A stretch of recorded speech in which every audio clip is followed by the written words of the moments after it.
Bienvenue au Polysécure, segment un peu plus sur l'actualité. Je suis avec Vincent. Salut tout le monde. Shameless plug, COVID, ça commence à bien aller. Ceux qui ont la chance d'aller faire la deuxième dose de vaccin, ça a commencé à être ouvert. Léchez-vous pas la face quand même, parce que c'est quand même infectieux même si vous êtes vacciné. Prochaine activité, 12 au 17 octobre, Printemps numérique organise Montréal Connect, dans lequel je fais une présentation. La date précise va être précisée dans les prochains jours ou semaines. En avril 2022, Secure revient à l'intérieur de la semaine numérique. Donc, ça aussi, les dates plus précises seront annoncées prochainement. On va commencer l'organisation très prochainement. Donc, première nouvelle, Vincent, un coup de filet mondial avec un petit astuce des corps policiers. Hey, écoutez, j'ai lu cet article-là quand il est sorti avec une forme d'engouement, un engouement de petit gars de 7 ans qui écoute Star Wars pour la première fois. Scénario, James Bond, à saveur très, très, très secrète, fantastique. Écoutez, après, il y a des corps policiers. En fait, il y a un corps policier en particulier qui a eu l'idée d'infiltrer le crime organisé. Donc, ce qu'ils avaient besoin, c'était d'un vecteur. Le vecteur qui a été décelé, en fait, c'était justement la transmission de textos, de SMS, de messages, de courriels, peu importe, là, la transmission numérique d'instructions de toutes sortes, vente, achat, d'équipements, d'ingrédients illicites, peu importe.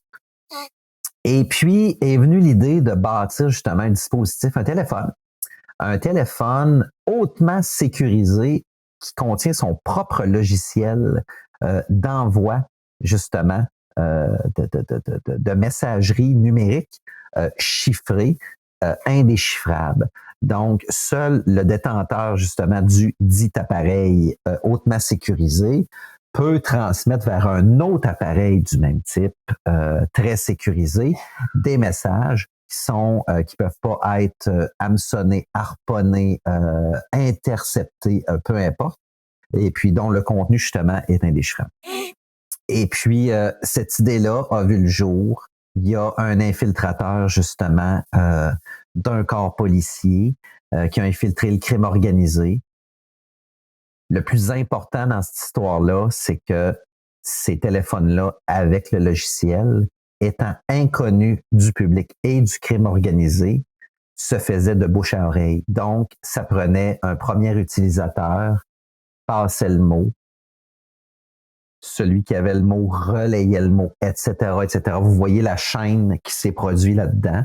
Les téléphones d'une valeur, si je me trompe pas, entre 8 et 10 000 $ pièce permettait justement la transmission de messages et d'instructions pour le crime organisé avec l'assurance que ces messages-là ne pouvaient pas être interceptés. Et si le téléphone était récupéré dans une descente ou peu importe, ou volé, ne pouvait pas justement être déchiffré.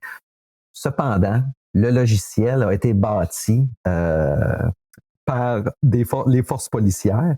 Et puis, il y a eu une coalition de plusieurs pays, surtout américains, européens, et ça s'est étendu vers d'autres pays, beaucoup plus dans l'ouest, l'est ou l'ouest, peu importe où vous vous situez dans le fuseau, mais ça s'est étendu de façon phénoménale.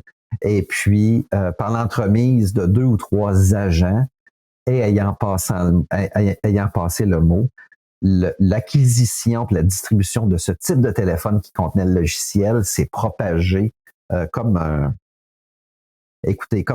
chien dans un jeu de quilles ou peu importe l'expression que vous voulez, là, une traînée de poudre, jeu de mots. Et puis, toutefois, ce logiciel-là communiquait avec un ordinateur central qui, lui, via satellite, récupérait l'ensemble de ces communications-là, qui, à partir de ces communications-là, la police était en mesure de créer un dossier, faire du profilage, remonter à la source, déterminer point A, point B, qui était qui, de quelle famille du crime organisé ces gens-là étaient. Et puis de fil en aiguille, un immense dossier a été monté et puis là, pow, coup de filet. Après quelques années d'infiltration, distribution, récupération de messages, ils ont été en mesure de faire un nombre d'arrestations monstres qui a démarré, en fait, ça a démarré justement dernièrement. Toutefois, l'information a été distribuée au début juin. Ils ont commencé par 800 personnes réparties à travers le monde, des gros noms, paraîtrait-il, liés au crime organisé, qui ont été arrêtés. Donc, en arrêtant justement des têtes dirigeantes de certains réseaux, ben ça fait énormément mal au réseau. Notamment, l'Australie a annoncé les forces policières australiennes ont annoncé que certains utilisateurs de paille dans le nez allaient pouvoir souffler pendant plusieurs semaines parce que, notamment, ils n'ont pas juste arrêté des gens, ils ont fait des saisies phénoménales d'argent, d'armes, de drogue, etc. Et notamment la distribution de cocaïne sur certains réseaux. Je ne vais pas à travers le monde. Je ne veux pas parler à travers mon chapeau. Je n'ai pas accès au dossier. Mais il y a un gros réseau de distribution de cocaïne, justement, qui a été démantelé avec une grosse saisie. Donc, en coupant la tête, justement, de la tête dirigeante, ben, ça vient déstabiliser le réseau. Et puis voilà. C'est une histoire que j'ai extrêmement appréciée. J'ai adoré le scénario. Ça s'est passé sur ma planète, à mon époque, comme un scénario d'excellent film. Chapeau si jamais ces gens-là nous écoutaient. Écoutez, chapeau, très beau scénario, bien ficelé. Vous avez du guts, vous avez des couilles, les gars, les filles. Vous avez fait une maudite belle opération. Ça a dû coûter des millions et des millions et des millions à l'État, mais les répercussions sont bénéfiques, justement. Avec les résultats que vous avez accomplis, il va se passer quoi ensuite? Je ne le sais pas, mais vous avez déstabilisé une grosse portion là, du crime organisé. C'est très bien. Oui, ben c'est un axe, c'est très important parce qu'on a tendance à voir que les corps de police sont peut-être pas tout à fait à la hauteur dans certaines circonstances. Là, on voit qu'ils sont clairement maîtrisent bien le jeu. C'est très intéressant. Complément d'information, c'est une compagnie canadienne qui fournissait le dit cellulaire. Cette compagnie-là, parce qu'il avait été intercepté, parce que les créateurs étaient en train de se faire chauffer les oreilles par la police, fait qu'ils ont fait un deal.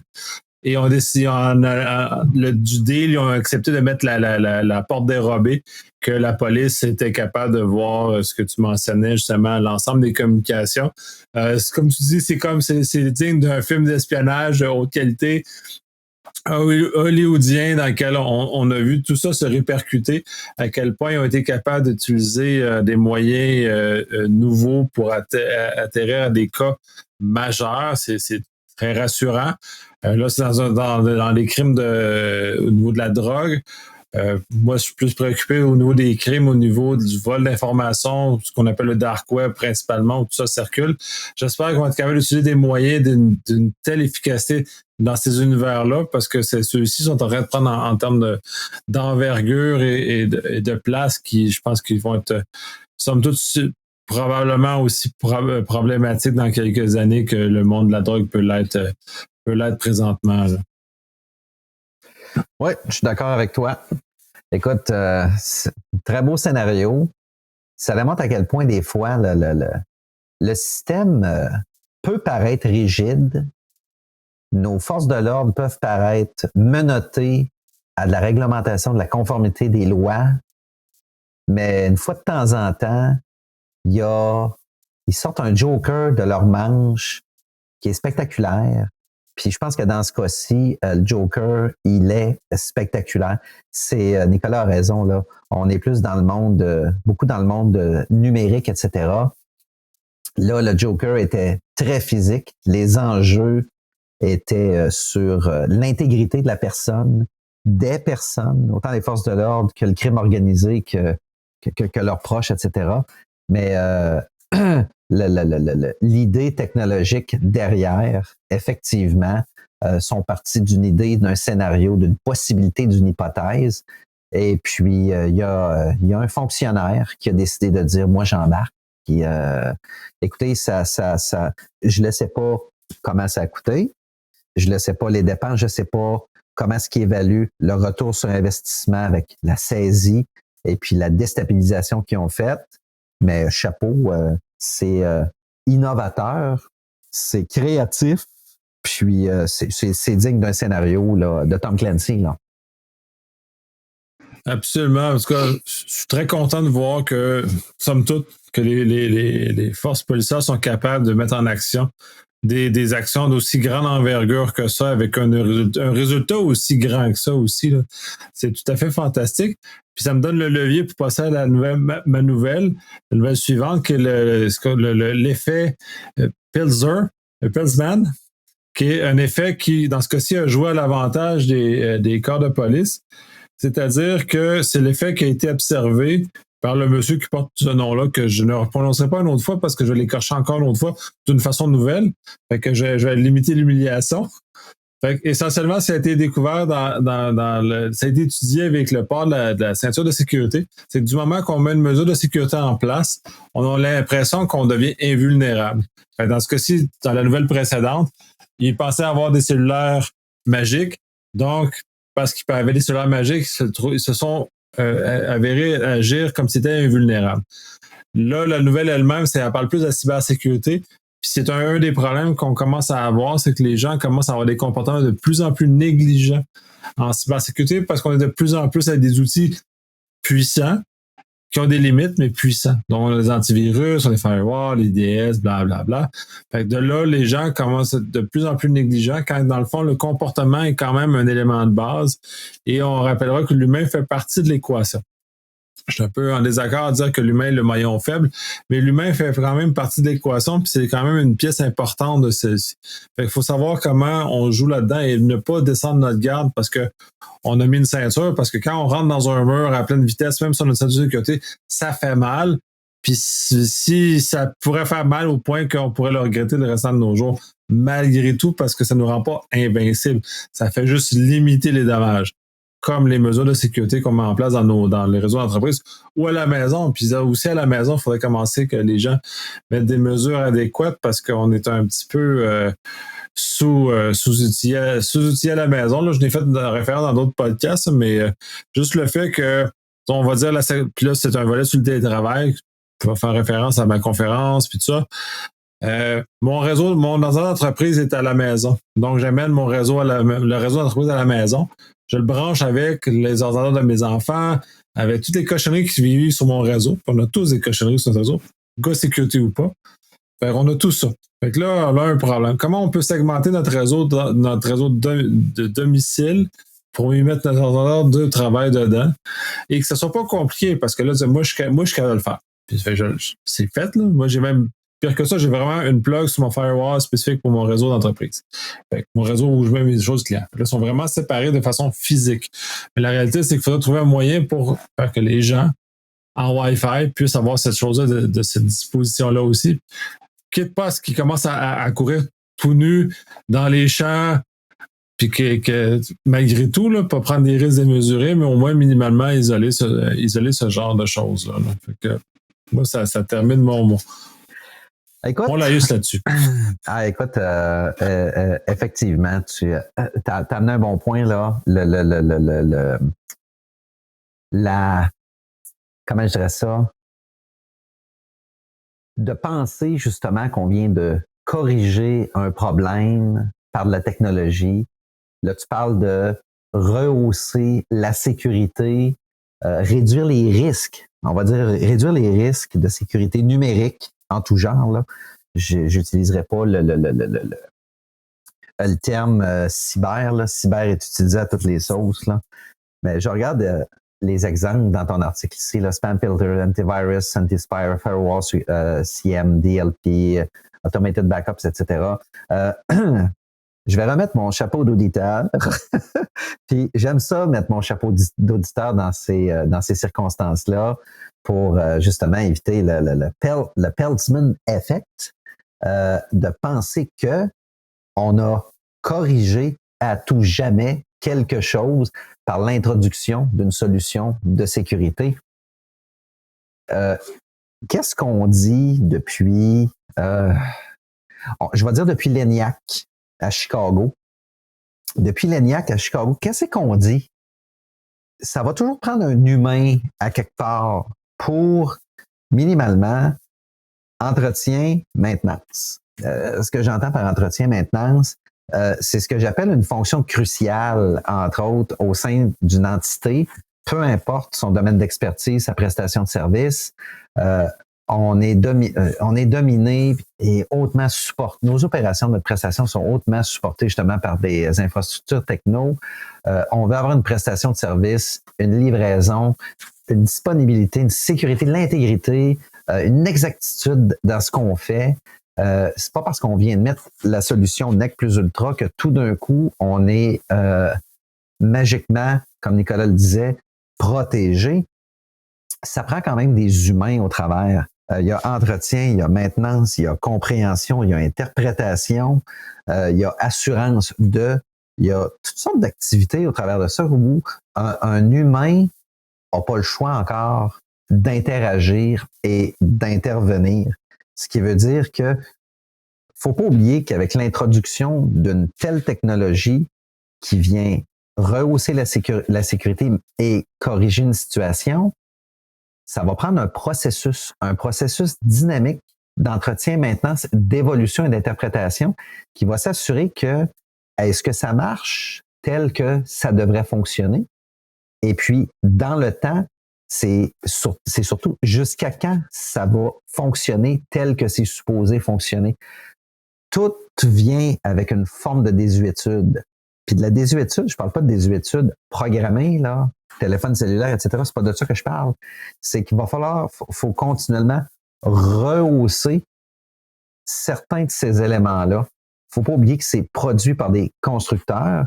Les constructeurs sont à l'avant-garde. Faut s'assurer de les suivre, d'être à l'avant-garde, de répondre à certains éléments qui pourraient déceler, de pas succomber justement en se disant je suis chef d'entreprise, je veux pas me faire pogner, puis je veux pas payer une équipe de sécurité, mais je viens de payer 450 000 pour ce logiciel-là. On me dit que c'est supposé marcher, je l'installe, je dors mieux la nuit. Bon, c'est de la... écoute, années 70 peut-être. Années 70 peut-être, on était moins exposé. Vous êtes de plus en plus exposé, ce qui augmente justement le risque justement de vous faire, en fait, de tomber dans la trappe à hacker, justement. Disons-le comme ça. Vous êtes exposé, donc vous êtes susceptible de tomber dans la cage à homard. Voilà, je vais prendre ça de même. Vous êtes susceptible de tomber dans la cage à homard. Puis si vous n'avez pas de personnel d'entretien, maintenance, d'évolution, puis d'assurance, ben, un homard, sortir de la cage, je suis sûr que c'est arrivé. Je suis sûr que c'est arrivé.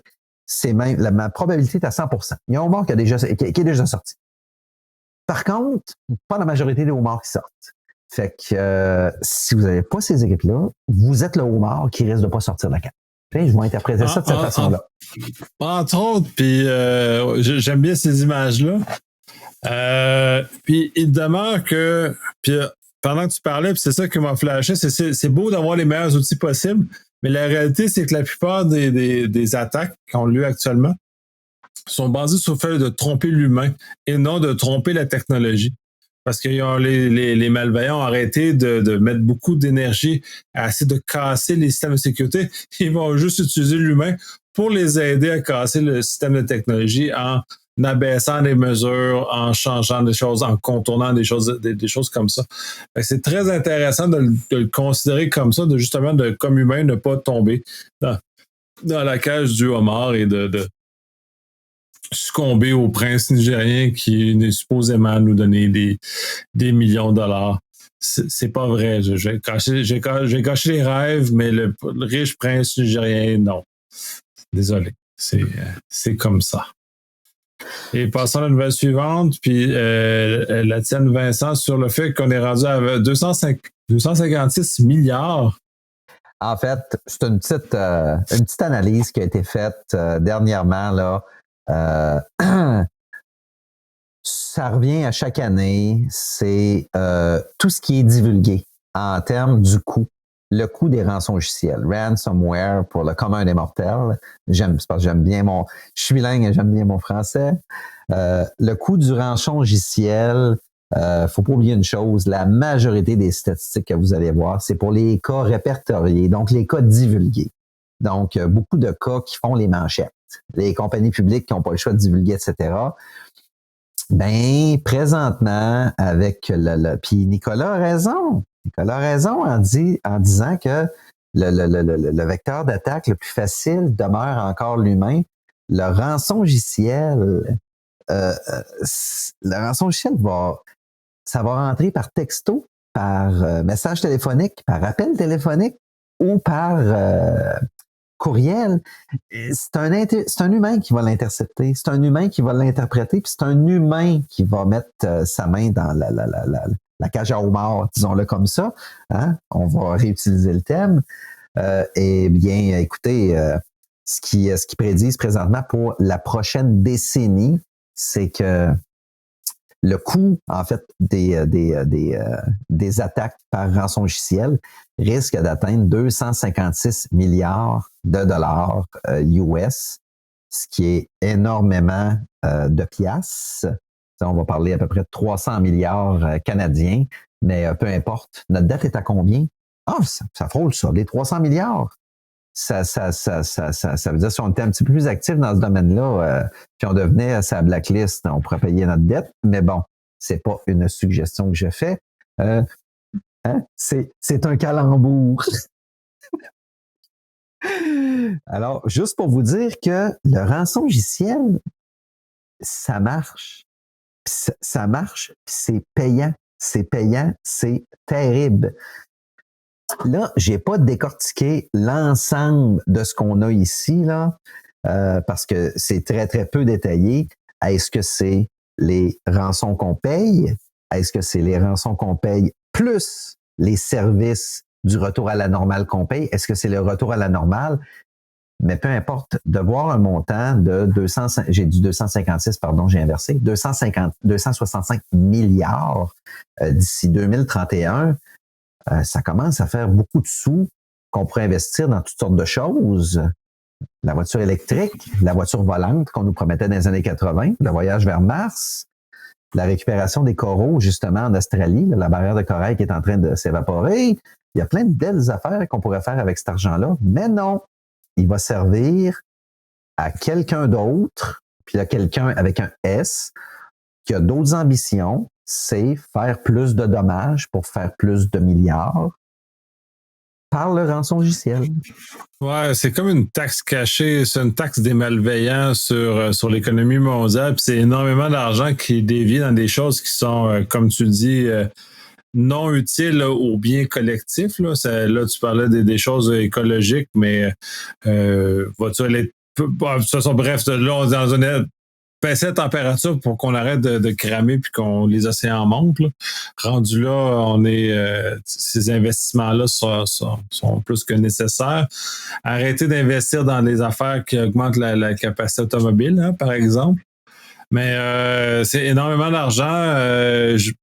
Non plus, pour le peu que je connais ce milieu, non. Par contre, je serais pas étonné que les malveillants empochent au moins la moitié de cet argent-là. C'est de l'argent facile en plus. Hein. Faut pas se cacher. C'est ça qui est le problème. C'est qu'ils ont juste à infecter le réseau, investissent un peu de temps, puis pouf, ils ressortent avec des dizaines de milliers ou des fois des millions de dollars. Là. Il y a eu Colonial Pipeline, il a payé 11 millions pour le rançongiciel. Fait, c'est démesuré, puis c'est des choses qui sont réutilisées de façon massive. Là. Si on pouvait arrêter de tomber dans ces pièges-là, puis justement d'arrêter de prendre des risques inutiles, je pense qu'on s'aiderait énormément en tant que société, en tant qu'entreprise, en tant que tout.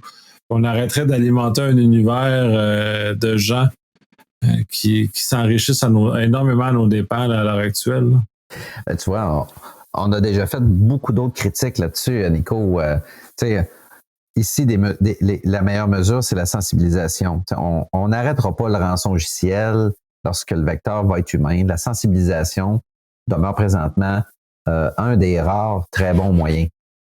Donc, la sensibilisation, by the way, c'est pas un article sur le portail une fois de temps en temps qui est sur le côté, à droite ou à gauche, dépendamment de la disposition de vos articles. Là. C'est une campagne. C'est des tests. Testez vos utilisateurs. Oui, on en a déjà parlé.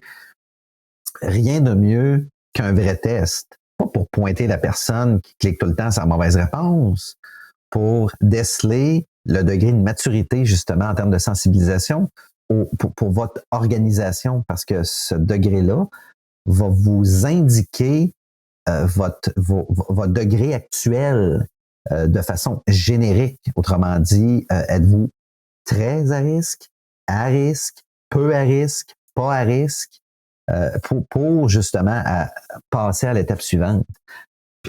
Puis, oui, puis j'ai vu des cas de virus réel qui ont été cliqués 8 fois par la même personne. Et j'ai vu des cas de rançongiciel que la personne, pas de rançongiciel, excusez, de campagne simulée de phishing, où la personne a cliqué 11 fois sur le lien de simulation de phishing. Là, fait que, là, il y a des gens qui sont vraiment très, très assidus sur la matérialisation de l'attaque. Donc, c'est ces gens-là qu'il faudrait peut-être aider à comprendre ou à aider à cheminer pour aller plus loin, parce que c'est eux qui, malheureusement, entraînent ce marché-là et suscitent le fait que ça existe encore puis qu'on puisse l'atteindre. Puis oui, sensibiliser, absolument. Tu sais, là où il y a de l'argent, il y a du terrorisme. Il faut pas oublier ça. Puis de façon indirecte, les gens qui tombent dans le panneau, vous êtes susceptibles de financer justement le terrorisme. Puis on veut éviter ça. Hein? On a tous des enfants et éventuellement des petits-enfants. On veut pas qu'ils vivent dans un environnement de terreur.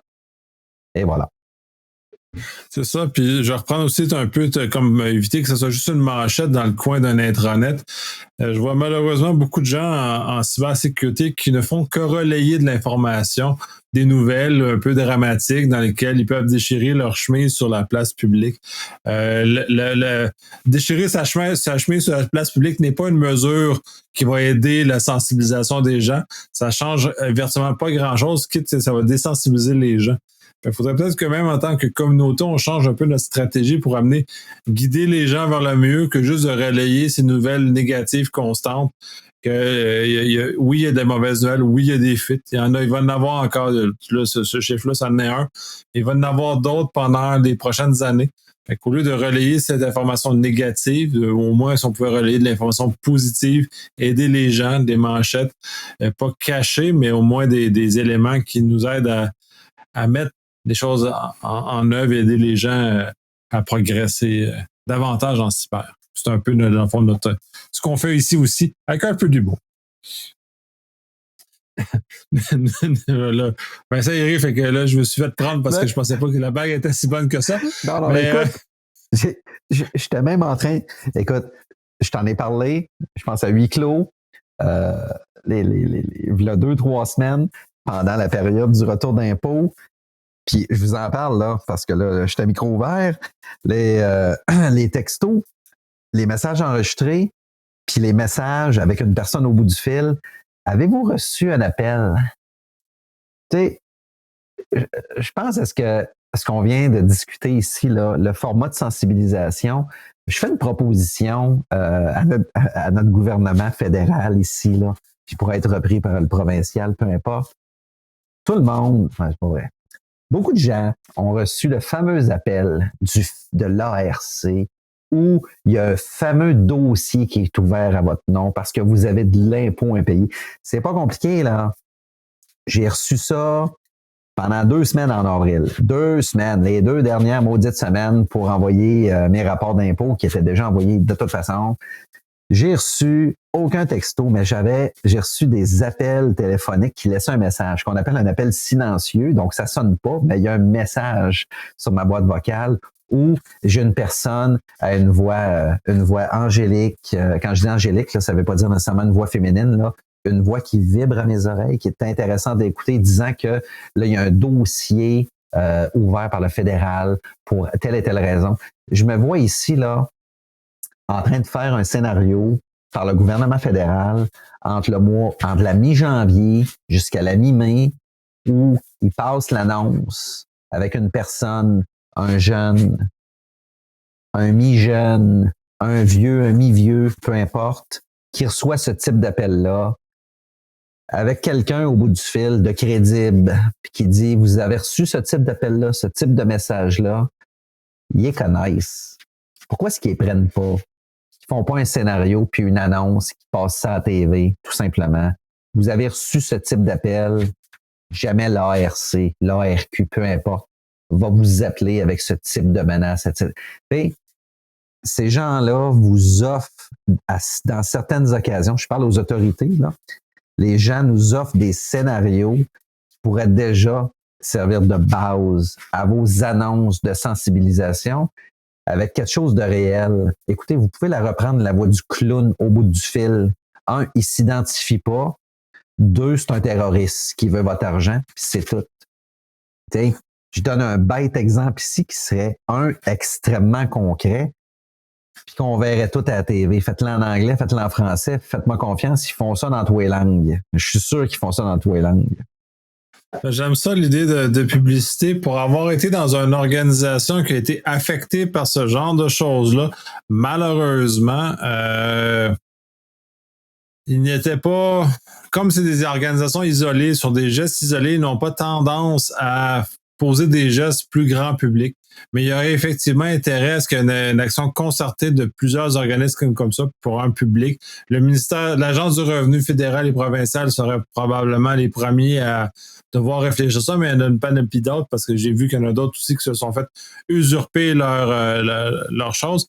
Donc, oui, ça serait bien qu'il y ait une espèce d'élément de concertation de ces organisations pour sensibiliser les gens là, pour qu'on arrête de se faire flouer constamment puis se faire agresser par ces genres de choses-là.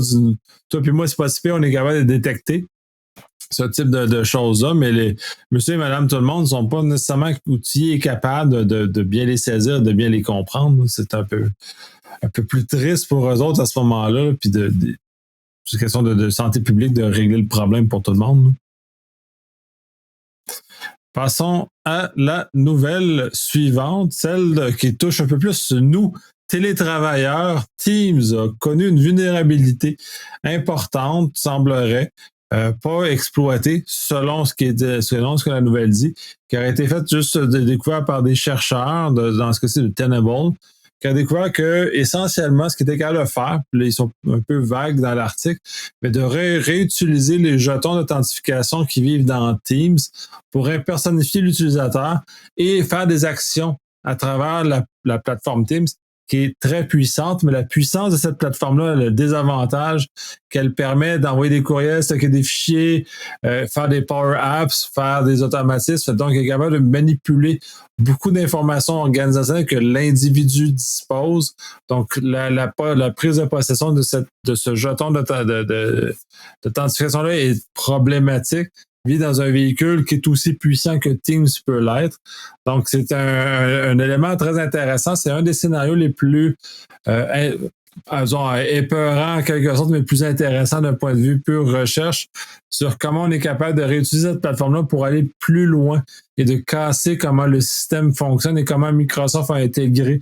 D'un côté utilisateur, c'est génial, mais d'un côté, cette intégration-là a peut-être des conséquences qu'on ne mesure pas au complet encore et que Microsoft ne peut-être mesure pas non plus.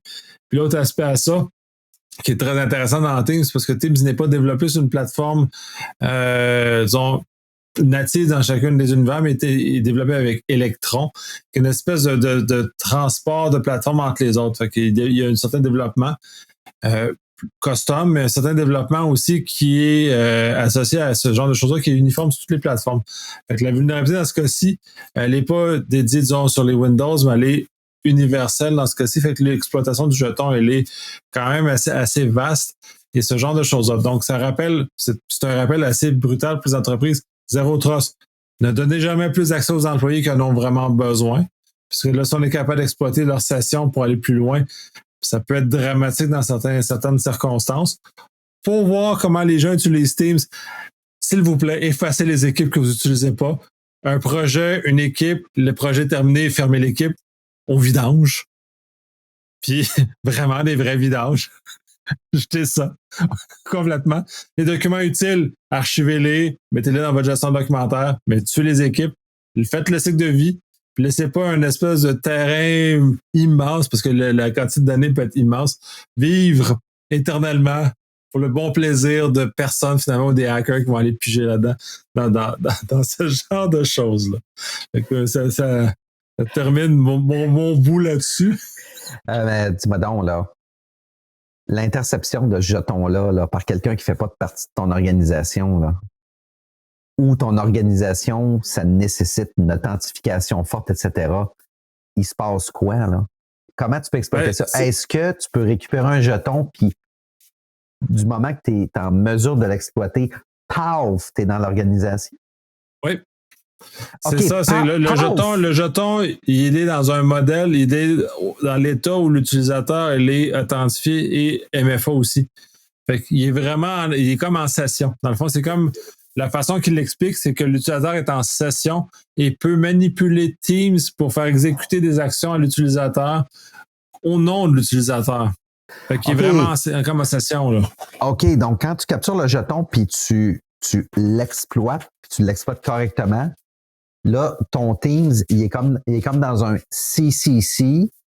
Tu es authentifié, même si ta machine n'est pas reconnue par le réseau ou ton authentifiant, tu es dans session, puis tu peux faire de la cochonnerie. Là. Tu peux starter un manège de cochonnerie épouvantable. Là. C'est ça que je comprends?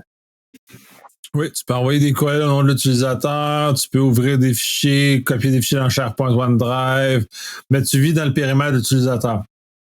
C'est pour ça que je dis que c'est très important de contraindre les privilèges des utilisateurs de faire le ménage, parce que si l'utilisateur a trop d'accès à travers sa session Teams, on ne dépasse pas de cet univers-là, mais la session Teams est quand même SharePoint, OneDrive, Exchange, et quand même tout ça en arrière, Skype, Dynamics, Power Platform essentiellement qui est Dynamics. Donc tout ça vit en arrière de Teams. Tout ça est utilisable dans la mesure où l'utilisateur a les accès pour le faire. C'est ça là, un des exemples qu'il donnait avec du Power Platform, entre autres, c'est que tu pourrais scripter des affaires à l'utilisateur. Disons, par exemple, à chaque fois que c'est un courriel, envoie-le à une autre personne externe de l'organisation. Et ça se fait, là. Moi, j'ai certains scripts, pas qui envoient à l'extérieur, mais qui vont, le script que j'utilise, ça arrache la pièce jointe des courriels, puis ça le met dans mon OneDrive automatiquement.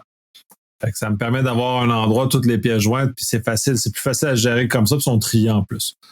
Mais ce Power Apps-là que j'ai développé, ben le malveillant peut faire la même chose, mais dans mon compte, sans que je le sache, puis genre de forwarder tous mes courriels à l'extérieur, de peu importe les différentes actions possibles. Fait que c'est assez violent.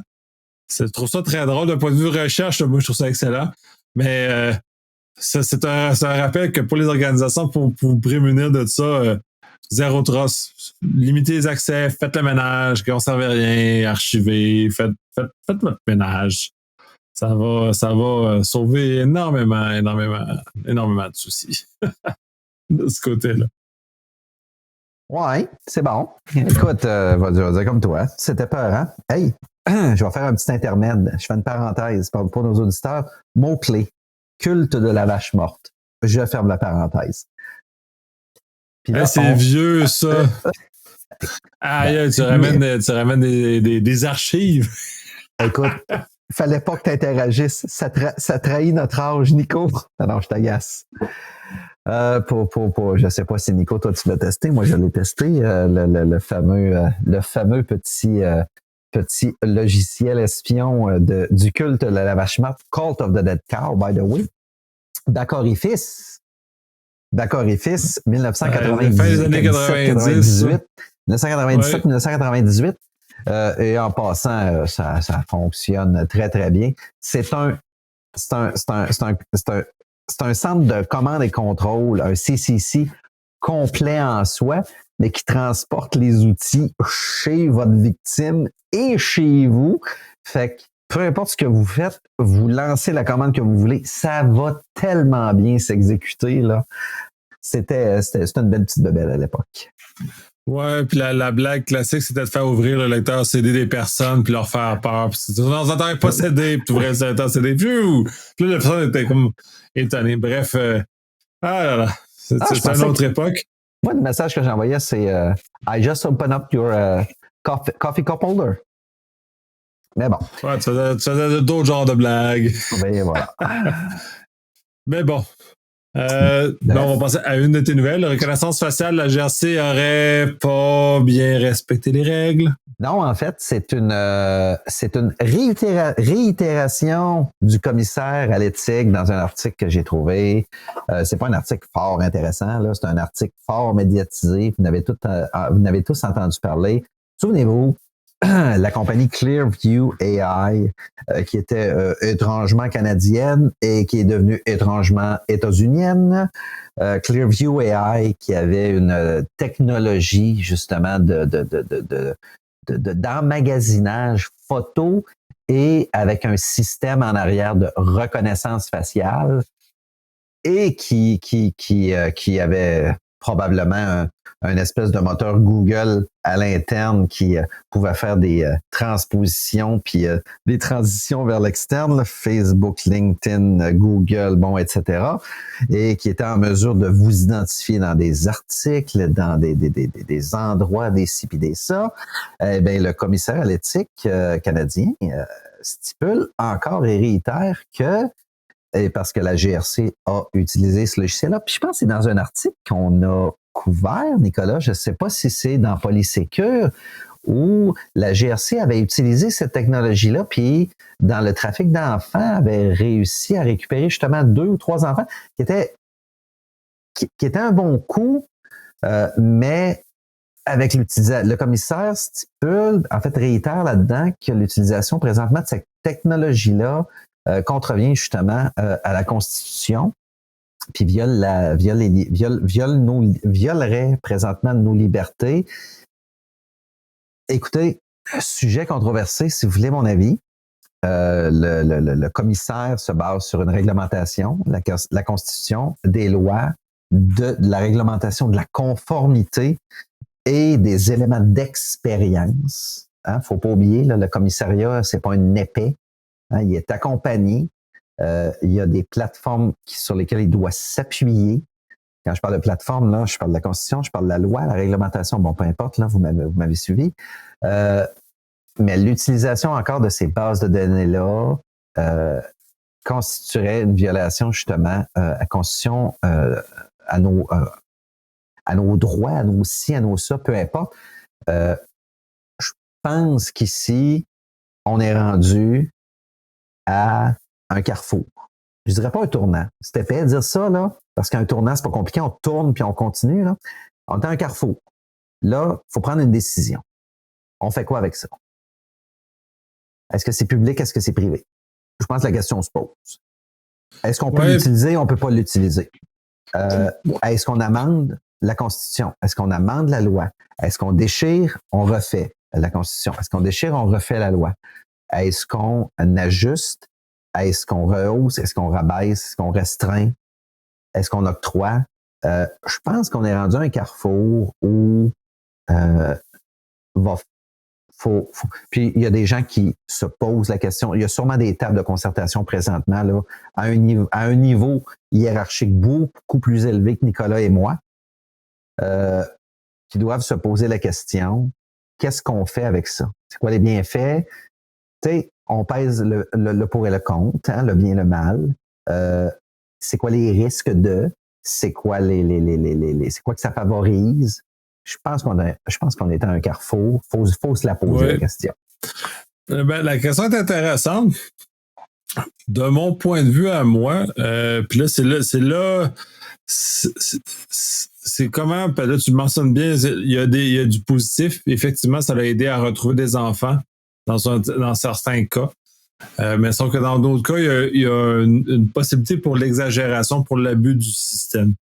Puis je pense que moi, ce qui m'inquiète le plus dans l'ensemble, c'est qu'il y a un abus de ce système-là. Il faudrait que dans l'absolu, il faudrait qu'il y ait comme une espèce d'arbitre universel qui conserve l'information, puis que lui, il est pas corrompable, t'es pas capable de l'avoir, t'es pas capable de donner de l'argent, il te donnera pas. Et si cet arbitre-là universel et droit et pur existait, oui, la récolte de ces informations-là j'aurais aucune difficulté à ce que ça soit fait. Le problème qu'on a, c'est qu'on ouvre la porte et l'humain étant ce qu'il est, quand on donne un pouce, il prend un pied, quand on prend un pied, il prend un mille. Fait qu'on est toujours dans un contexte comme ça que si on permet cette ouverture-là, ben éventuellement, ils vont aller plus loin. Fait qu'on va tomber dans un état de surveillance. Puis ça, c'est pas souhaitable, mais tout ça, puis je trouve ça dommage qu'on n'ait pas de moyens parce qu'on a sauvé la vie des enfants, on a des moyens et des cas d'utilisation probants, mais en tant que société, on n'est pas capable de les utiliser de façon correcte. Fait qu'on se prive ultimement de technologies qui sont bénéfiques. Écoute, moi, je donnerai pas d'opinion. Je donnerai pas d'opinion. Je veux juste dire que on est à un carrefour. Je pense qu'il n'y a pas plus. C'est pas vrai. Je veux pas dire qu'il n'y a pas plus de crimes qu'avant. Je veux pas prétendre qu'il y en a moins. Les médias sont beaucoup plus présents. La population s'est rehaussée un petit peu partout dans chacun des pays. Est-ce qu'il y a une proportion qui a suivi? Est-ce que cette technologie-là peut nous aider? Je pense que oui, mais je pense que ça va prendre beaucoup plus d'aide pour cette technologie-là que cette technologie-là peut nous aider. Pour rejoindre un peu le message de Nicolas. L'appât du gain est beaucoup trop important, je pense, avec ce type de technologie-là. Je pense que cette technologie-là est malheureusement apparue avant son ère de bonne utilisation, de saine utilisation. Il y a beaucoup trop de mauvaise utilisation qui peut être faite. Il y a beaucoup trop de mauvaises personnes qui peuvent entrer en contact avec ce type de technologie-là. On n'a pas tous la même façon de penser. Puis moi, c'est ça que je trouve beau, là. On a tous des façons de penser différentes. Puis nos façons de penser différentes amènent des points de vue différents. Ces points de vue différents-là, avec une telle technologie entre leurs mains, c'est que chaque utilisation va être soit bonne, soit mauvaise, de par son utilisateur qui veut atteindre son objectif. Malheureusement, il n'y a pas de standard, puis on ne peut pas contrôler l'émotion. En fait, on ne peut pas contrôler l'émotion. Voilà. C'est que il n'y a pas de régisseur d'émotion dans le contrôle qui pourrait assurer une bonne utilisation. Voilà. C'est ça que je veux dire. Puis malheureusement, oui, vous avez compris ce que je voulais dire. Nicolas, vas-y, go. C'est exactement ça. Je pense que tu as bien défini. La gestion de l'émotion des humains qui vont utiliser cette technologie-là n'est pas encore adaptée. On n'est pas encore prêt en tant qu'humain pour ce genre de choses-là. C'est aussi simple que ça. Puis je suis pas prêt à prendre la pilule qui supprime mes émotions.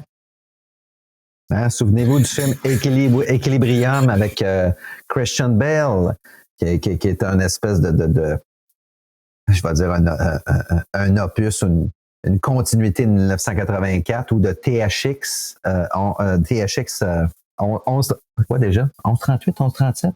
J'ai aucune idée.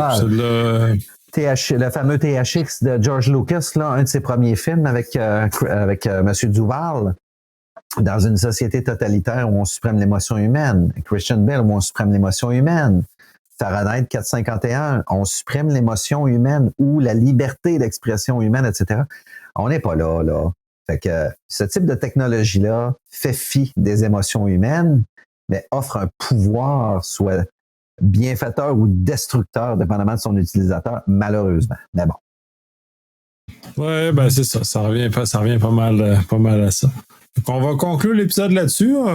Très intéressant encore une fois. On brasse des idées. Puis on a bien du fun. Fait que sur ça, je vous souhaite une excellente semaine. Vincent? Oui, bonne semaine. L'été est à nos portes. Profitez de vos piscines, vos terrasses, vos T-bones, puis vos vacances. Allez à la pêche. Profitez-en. C'est vrai, vacances, très important. Bonnes vacances pour ceux, puis prenez-en.